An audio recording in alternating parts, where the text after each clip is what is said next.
सुलगते सवाल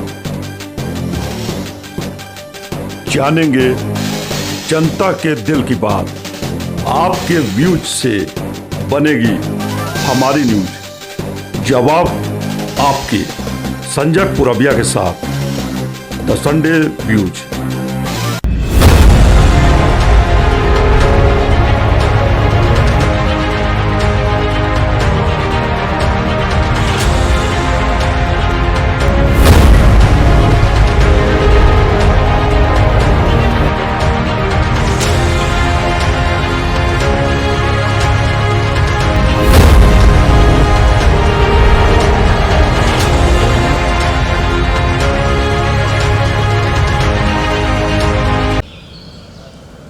यूपी में सियासत के इशारों पर नाचने वाले होमगार्ड विभाग की सूरत और सीरत दोनों में बदलाव आ गई है। होमगार्ड्स मंत्री चेतन चौहान के ऑलराउंडर टीम में प्रमुख भूमिका निभा रहे हैं प्रमुख सचिव होमगार्ड्स अनिल कुमार। उन्होंने पूरी तरह से होमगार्ड विभाग की छवि को बदलने के लिए हर तरीके का पैटर्न अपना रखा है। सबसे बड़ी उनकी खासियत ये है कि वे सकारात्मक सोच पे चल रहे हैं और इसी राह पे जितने भी ऑफिसर हैं होमगार्ड विभाग के, चाहे जवान हो, सभी पग पग आगे बढ़ाते चले जा रहे हैं। और नज़ारा सामने देखने को मिल रहा है कि पूरे उत्तर प्रदेश में होमगार्ड विभाग के ऑफिसर अब कोरोना योद्धा के नाम से जाने जा रहे हैं। कैमरामैन प्रदीप के साथ Sanjay Purbiya, the Sunday views, India express news, Lucknow. Corona काल में जिस तरीके से होमगार्ड्स विभाग के अधिकारी और जवान काम कर रहे हैं, उसे देख करके अब लोग ये भूलने लगे हैं कि ये होम के गार्ड्स यानी घरों के गार्ड नहीं बल्कि कोरोना योद्धा माने जा रहे हैं। ये बहुत बड़ा अचीवमेंट है इस विभाग के लिए, क्योंकि ये सोच बदली कोरोना के इस काल में।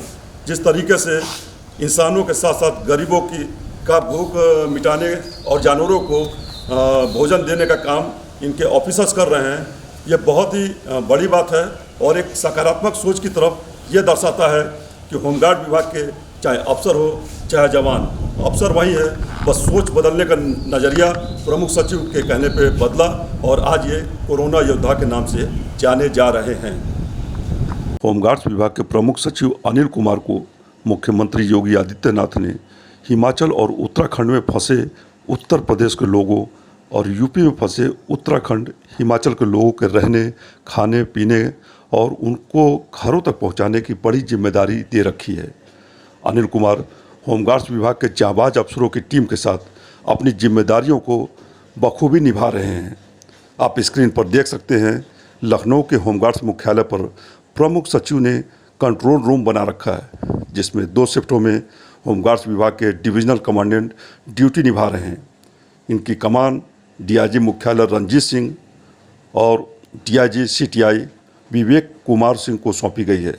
सभी ऑफिसर्स दिन भर की सारी रिपोर्ट दोनों ऑफिसर्स को देते हैं और उसके बाद प्रमुख सचिव अनिल कुमार पल पल की रिपोर्ट इन लोगों से लेते हैं। आप देख सकते हैं कि सभी ऑफिसर्स के हाथों में मोबाइल है और वो सीधे उत्तराखंड और हिमाचल के अफसरों के टच में हैं। होमगार्ड्स मंत्री चेतन चौहान के इस टीम में सबसे प्रमुख भूमिका निभा रहे हैं प्रमुख सचिव होमगार्ड अनिल कुमार। उन्होंने जिस तरीके से जांबाज अफसरों की टीम बना रखी है, वो संक्रमण काल में भी एक अच्छी बैटिंग करते नजर आ रहे हैं। और यही वजह कि मुख्यमंत्री योगी आदित्यनाथ ने प्रमुख सचिव होमगार्ड्स अनिल कुमार के ऊपर बहुत बड़ी जिम्मेदारी सौंपी है। उन्होंने उत्तराखंड और हिमाचल प्रदेश में फंसे यूपी के लोग और यूपी में फंसे उत्तराखंड और हिमाचल के लोगों को सकुशल उनके घरों तक पहुंचाना, उनके गंतव्य तक पहुंचाना, साथ ही राशन पानी या मेडिसिन की कोई कमी हो वो पूरी दूर करने के लिए इनको सौंपा है। और उन्होंने होमगार्ड मुख्यालय पे एक कंट्रोल रूम बना रखा है। आप देख सकते हैं सारे डिविजनल कमांडेंट यहाँ पे बैठे हैं। कैमरामैन चाहूँगा सभी को दिखाएगा। ये डिविजनल कमांडेंट बापूजी अपने कर्तव्य को निभा रहे हैं। इन लोगों की ड्यूटी है कि कोई भी कंप्लेन आता है अगर उत्तराखंड या हिमाचल से, उसको सुन के उसका तत्काल निदान लोग निकाल रहे हैं। यही वजह की काफ़ी बड़े पैमाने पर लोग जो फंसे उनको राहत मिला है। और इस पर आइए हम बात करते हैं प्रमुख सचिव होमगार्ड अनिल कुमार जी से। सर, द संडे व्यूज में आपका बहुत बहुत स्वागत है। Thank you sir. ये जब से कोरोना का काल चल रहा है, आपको मुख्यमंत्री ने बड़ी जिम्मेदारी सौंपी, उत्तराखंड हिमाचल, अभी तक किस टाइप की कंप्लेन आ रहा है, कितने अभी तक आ चुके हैं? अभी तक लगभग हमारे पास 10,000 कॉल आए हैं, जिसमें करीब 40,000 से ज़्यादा लोग शामिल रहे हैं। और इसमें उत्तराखंड में जो लोग यूपी के हैं और जो हिमाचल में जो लोग यूपी के हैं, और वाइस वर्सा जो हिमाचल और उत्तराखंड के लोग यूपी में हैं, उन सभी के कॉल्स हमारे पास इस कॉल सेंटर में आए हैं। उस कॉल सेंटर में उनको खाने पीने की समस्या है, कहीं पर रहने की समस्या है, और लगभग सभी अपने घरों को वापस आना चाहते हैं। तो जहाँ तक खाने पीने की समस्या है, तो उसके लिए हमारे सारे अधिकारी अपने करस्पॉन्डिंग स्टेट के जितने भी कंट्रोल रूम्स हैं, जितने भी नोडल ऑफिसर्स हैं, उनके संपर्क में हैं।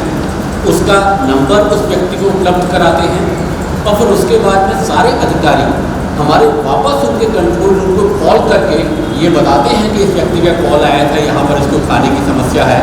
फिर ये सुनिश्चित करते हैं कि उसे खाना मिल जाए। फिर हमारी कोशिश होती है कि लगभग सभी प्रकरणों में हम वापस उस व्यक्ति को कॉल करके ये पता करते हैं कि उसको खाना मिल गया है या नहीं मिल गया है। तो अभी तक लगभग 100% केसेस में जितने भी हमारे पास खाने की समस्या के विशेष आए थे, तो हमारा ये प्रयास रहा है कि कोई भी ऐसा ना हो कि किसी को एक दिन की कोई भी खाने के भाव में वहाँ पर रह जाए और ये कहने की नौबत आए कि इस व्यवस्था में उसको इसकी वजह से उसे खाना नहीं मिल पाए। कितने लोग उत्तराखंड के यहाँ आते हैं, कितने लोग यहाँ से उत्तराखंड जाते हैं? अभी तक उत्तराखंड से मूवमेंट तो बहुत चालू नहीं हुआ है। कुछ कहीं पर विशेष परिस्थितियों में मूवमेंट हुआ है, लेकिन अभी हमने एक वेबसाइट इसके लिए उत्तराखंड की सरकार ने और हमारी यूपी की सरकार ने एक बना ली है, जिस पर यहाँ से दोनों ओर के जाने वालों का पंजीकरण कर दिया गया है। और उस पर जैसे जैसे पंजीकरण हो रहा है, इसके लिए मूवमेंट के लिए अपर मुख्य सचिव रहित नोडल अधिकारी बनाया गया है, और उनके उसमें देखरेख में उन्होंने अपने बाकी अधिकारियों की टीम को उसमें लगाया हुआ है, अलग अलग स्टेट्स के लिए मूवमेंट के लिए। तो जितने भी उस पर इकट्ठे हो रहे हैं पंजीकरण, उन सबका मूवमेंट प्लान फिर अपर मुख्य सचिव रह के स्तर से प्लान हो रहा है। उनका पंजीकरण अभी पंजीकरण का डेटा इस तरीके से वो डैशबोर्ड देखने की सुविधा अभी होमगार्ड के हमारे पास नहीं है, होमगार्ड के अधिकारियों के पास में। लेकिन अभी तक जितने भी लोगों का आया है, तो उसमें करीब जैसे मैंने बताया 40,000 लोगों की जो कॉल आई है, वो सारे के सारे अपनी स्टेट वापस आना ही चाहते हैं, जिसमें करीब 30,000 हमारे उत्तराखंड से वापस आना चाहते हैं, और लगभग 10,000 करीब ऐसे हैं जो कि हमारे हिमाचल प्रदेश से वापस आना चाहते हैं। तो सर, ये आपने कंट्रोल रूम जो यहाँ बनाया है, इसमें किस लेवल के ऑफिसर हैं और इनकी ड्यूटी किस हमारे कंट्रोल रूम में एक तो इनिशियल कॉल रिसीव करने के लिए हमारे ऑफिसर्स लगे हुए हैं राउंड द क्लॉक 24/7। उनके पास 3 टीमें हैं हमारी, और हर टीम में हमारे 2 अधिकारी हैं जो कम से कम इंस्पेक्टर लेवल के हमारे अधिकारी हैं, और उनके भी सुपरविजन के लिए हमारे डिस्ट्रिक्ट कमांडेंट और मंडलीय कमांडेंट यहाँ पर रहते हैं।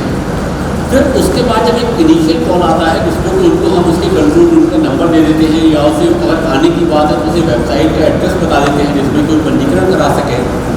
उसके बाद में फिर हमारे बाकी सारे ऑफिसर्स जितने भी कॉल आते हैं, उसमें बांट करके आपस में उनको कॉल बैक करते हैं, और ये सुनिश्चित करते हैं कि उनकी जो समस्या थी उसका समाधान हो गया है या नहीं हो गया है। उन्हें अगर खाने की समस्या थी तो खाना उन्हें मिल गया है या नहीं मिल गया है उससे, और अगर खाने की समस्या है तो पंजीकरण करने में तो कोई दिक्कत नहीं आ रही है, पंजीकरण हो गया है नहीं हो गया है। तो सारी कॉल्स को कॉल बैक करके पूरा कंप्लीट उसका समाधान सुनिश्चित करते हैं कि जितना भी हमारे पास हमारे लिमिटेड रिसोर्सेज में और हमारी लिमिटेड रिस्पॉन्सिबिलिटी में हमसे संभव है, हम उसके सारा समाधान दे सकें। होमगार्ड विभाग में मैंने देखा कि बहुत खूबसूरत तस्वीरें इसमें संडे न्यूज में आ रही हैं, कमांडर से निकलते कि गरीबों को तो आप हेल्प कर ही रहे हैं, जानवरों को भी खाना खिलाना। आदमी तो बोल सकता है कि मैं भूखा हूँ, जानवर तो भिजवाने में वो क्या बनेगा। ये सकारात्मक नजरिया आपकी यंगस्टर जो टीम है, जैसे कमांडेंट हो गए, डिविजनल कमांडेंट, ये खूबसूरत बदलाव कैसे है? देखिए, सारा काम तो इन्हीं ऑफिसर्स की टीम ही कर रही है, और बिल्कुल एक बार कहीं हमारी नज़र गई, कहीं पर हमारे DIGs की नज़र गई, कहीं पर हमारे डिस्ट्रिक्ट कमांडेंट्स की नज़र गई, तो सभी अपनी ओर से इसमें आगे आकर के और उसको बेहतर से बेहतर करने की कोशिश कर रहे हैं। अब इस समय हम बहुत तरीके की ड्यूटी कर रहे हैं। जैसे एक तो जितने भी हमारी ड्यूटीज़ लगी हुई थी उससे करीब 20,000 ड्यूटी हमारे होमगार्ड्स की उपयोगिता को देखते हुए डिस्ट्रिक्ट मजिस्ट्रेट और एसपी ने अतिरिक्त मांग की है सारे जिलों से। तो सारे जिलों से इनकी उपयोगिता को देखते हुए हमारे होमगार्ड्स की 20,000 की ड्यूटी की अतिरिक्त मांग की है। फिर हमारे जितने भी जिला कमांडेंट्स हैं वो मजिस्ट्रियल ड्यूटी अपने पूरे इलाके में कर रहे हैं, अपने सारे होमगार्ड्स को चेक कर रहे हैं। फिर पूरा जहाँ पर भी खाना पहुँचाने की बात है खाना पहुँचा रहे हैं, जहाँ पर लॉकडाउन के लिए पुलिस ड्यूटीज़ है वो तो कर ही रहे हैं, उसके साथ में खाना भी पहुँचा रहे हैं। जैसे आपने खुद भी जिक्र किया और आपने खुद ही बताया कि जहाँ पर आवश्यकता हुई, जहाँ पर दिखा, जहाँ पर संवेदना उस स्तर की आई तो वहाँ पर पशुओं को भी खाना खिलाने पर लगे हुए हैं। जितने प्रवासी मजदूर आ रहे हैं उनको कहीं पर खाने पानी की दिक्कत हो रही है तो वो भी उपलब्ध करा रहे हैं।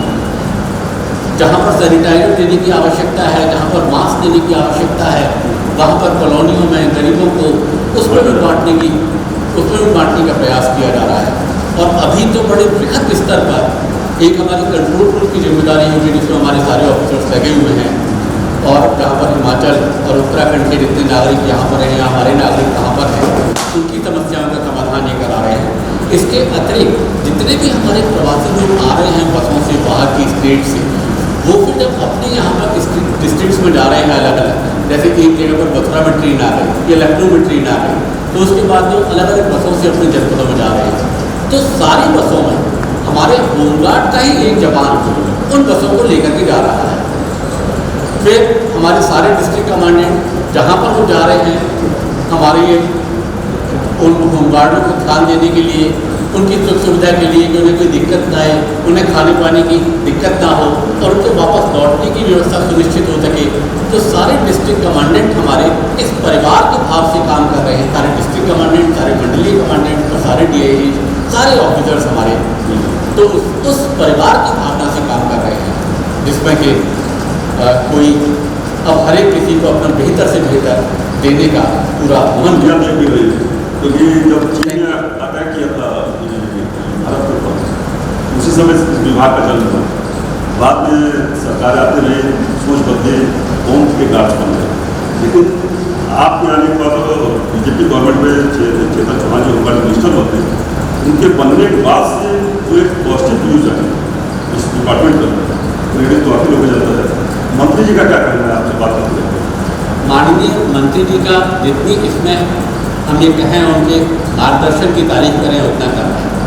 हमारे जितने भी कोई भी प्रस्ताव होते हैं माननीय मंत्री जी सहर्ष न उन्हें स्वीकार करते हैं, बल्कि अपनी ओर से भी और बेहतर करने के लिए क्या किया जा सकता है, उनके सुख सुविधा के ध्यान के लिए क्या किया जा सकता है, हमारे अधिकारियों के लिए कितना बेहतर माहौल हम दे सकते हैं, इसके लिए हमेशा सजग रहते हैं और उनका मार्गदर्शन हमें कितना रहता है। जब बुलेटिन कुछ आप लोगों ने बनाया या अचानक आपके दिमाग में कैसे आ गया कि बुलेटिन डेली जाना? अब जितने भी अधिकारी अच्छा काम कर रहे हैं तो उस अच्छे काम का हम अक्सर डॉक्यूमेंटेशन करने में पीछे हो जाते हैं। तो अब जितना काम करना जरूरी है उतना ये भी जरूरी है कि उसको डॉक्यूमेंट भी कर सकें। इसके दो फायदे हैं, एक तो बाकी सारी जनता के सामने भी वो चीज़ें आती हैं और इसके साथ साथ हमारे आगे के लिए एक दलील पेश होती है कि हम इतना तो कर चुके हैं और इससे बेहतर और क्या कर सकते हैं। आपने सुना प्रमुख सचिव होमगार्ड अनिल कुमार जी की बात है, कहते हैं कि इस विभाग की सूरत और सीरत बदलने में जितना होमगार्ड मिनिस्टर चेतन चौहान जी का हाथ है उससे कहीं कम प्रमुख सचिव का नहीं, क्योंकि सकारात्मक सोच और इनके चेहरे पर हमेशा मुस्कुराहट इस बात की अंदाज हम लोग को हम सभी को दिलाती है कि सकारात्मक सोच तभी होगा जब आदमी खुद जो है वो करने का ठाने। तो यही वजह कि आज सारे ऑफिसर कोरोना योद्धा के नाम से जाने जा रहे हैं और द संडे न्यूज परिवार सारे कोरोना योद्धाओं को सैल्यूट करता है। कैमरामैन पत्नी के साथ Sanjay Koliya, the Sunday news, India express.